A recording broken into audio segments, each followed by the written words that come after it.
Hello, I'm the Nostalgia Critic. I remember it so you don't have to.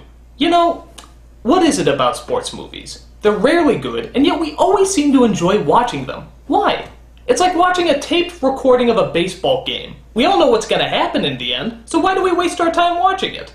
This question has been plaguing me for the last 5 minutes, and I can't take it anymore. I have to discover the secret behind the nostalgic sports movies. In the late 80s and especially the early 90s, we get a huge flood of children's sports movies. You could say the start of it all was the Bad News Bears. At least that's where the formula started.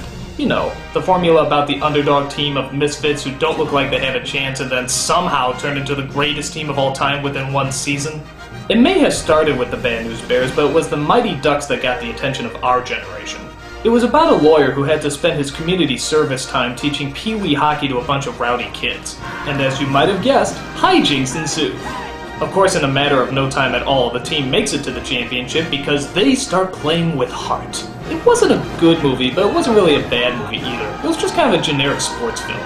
But for some reason, we all saw it, which meant not one, but 2 sequels actually came out of this, with the exact same storyline. But wait a minute, how can the exact same team that won the championship suddenly need to be trained again? Haven't you guys been training in the off-season? You know, I knew we forgot something.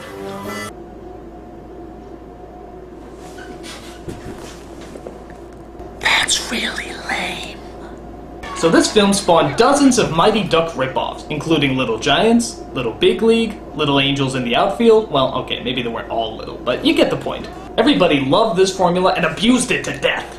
And if there's anything these films have taught us, it's that there's a very specific type of team you need in order to beat the championships. For example, you always need the fat kid. The kid who does nothing but apparently eat food and talk about how much he likes eating food. After that, you need the geeky kid. The kid who always overanalyzes everything and has to wear glasses so that you automatically know that he's the geeky kid. Which I highly resent, by the way.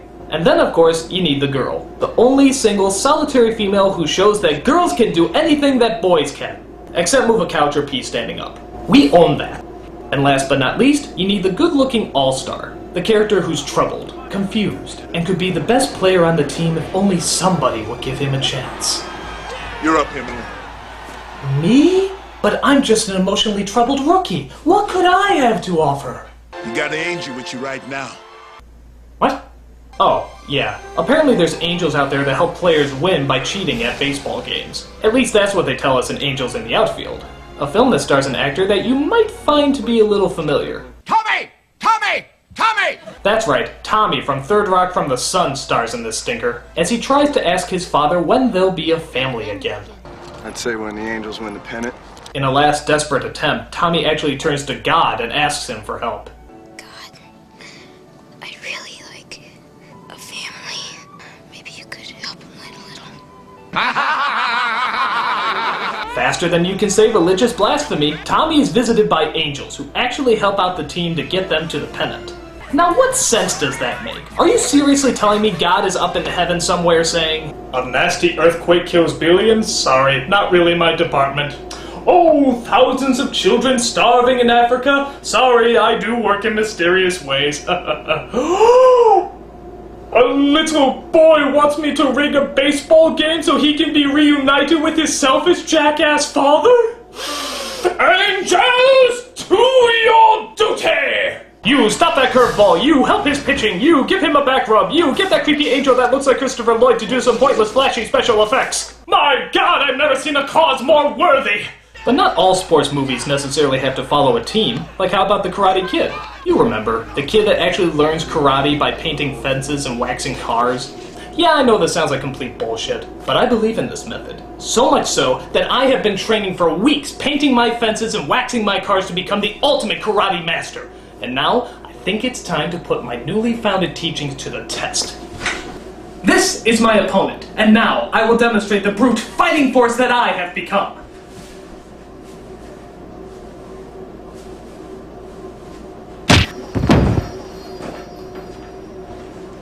Okay, so maybe the idea is a little far-fetched, but not as far-fetched as some of the other underdog stories, where the star of the movie is literally an underdog. Like in Air Bud. Yeah, you remember this piece of shit, right? The movie about a dog who is actually allowed to play basketball. In what universe is this? You checking your rule book? He's right. Ain't no rule said the dog can't play basketball. Oh, of course! It doesn't say in the rule book that I can't bring a dog in to play basketball. What was I thinking? And you wanna know what else? I'm pretty sure that doesn't say anywhere that I can't bring roller skating black bears in either. Or how about professionally trained tap dancing orangutan? Or how about a giant urinating elephant with one testicle who can sing the classical works of Andrew Lloyd Webber? Is that in the rule book? Is it? Is it? It is? Holy shit, how amazingly specific.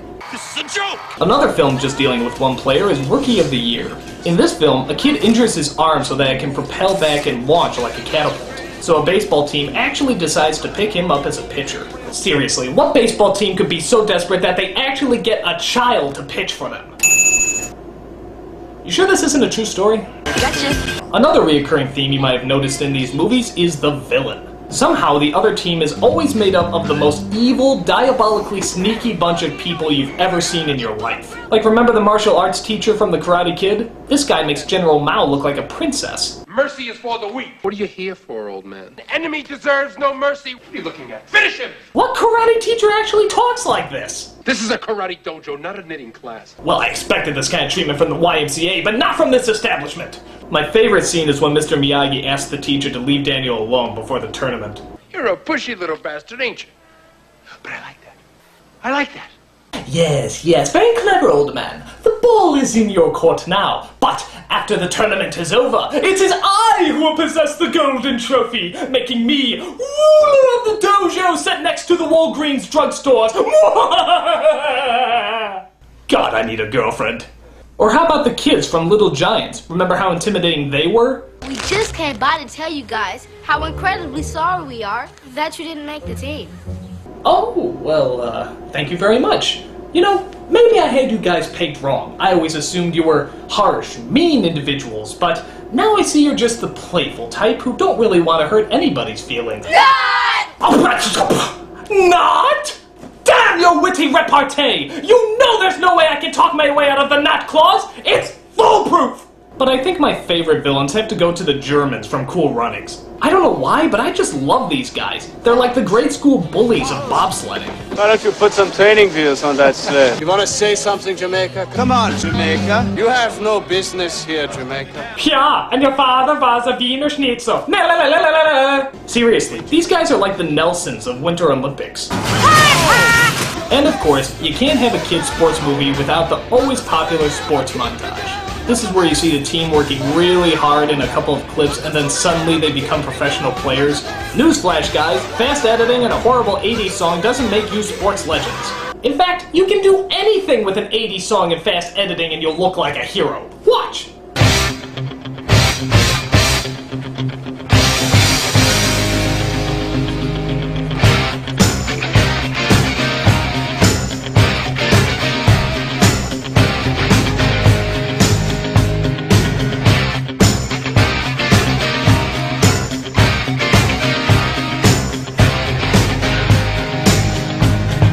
You see?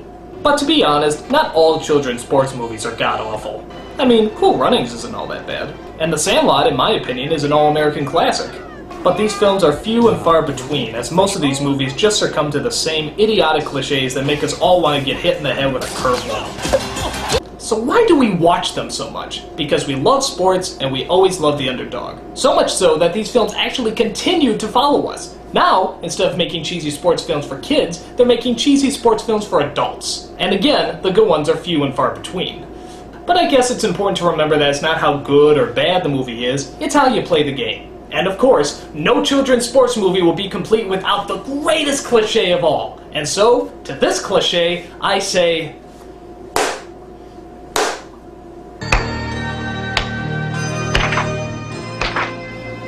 to Lucas... to Cool Runnings, to Rudy,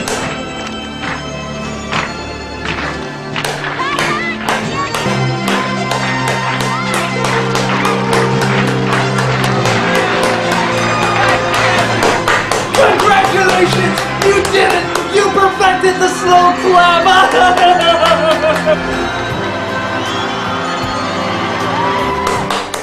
nostalgia critic. I remember it so you don't have to. Oh my